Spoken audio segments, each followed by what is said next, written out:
Keeping your bank statements up to date in Zoho Books is key to staying on top of your finances. Let me show you how to upload one in just a few simple steps. From your Zoho Books dashboard, look at the left-hand side navigation panel and click on the Documents tab. This area is designed for managing all your uploaded files. Inside, select Bank Statements to open the section where all your financial statements are stored in one place. Now you'll see an Upload File button, usually highlighted so it's easy to spot. Click it and a dialog box will appear.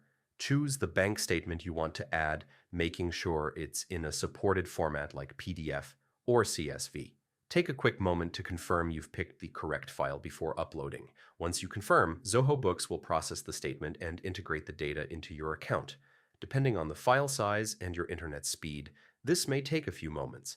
If you run into any errors, double-check the file format and try again. And that's it. You've successfully uploaded a bank statement into Zoho Books.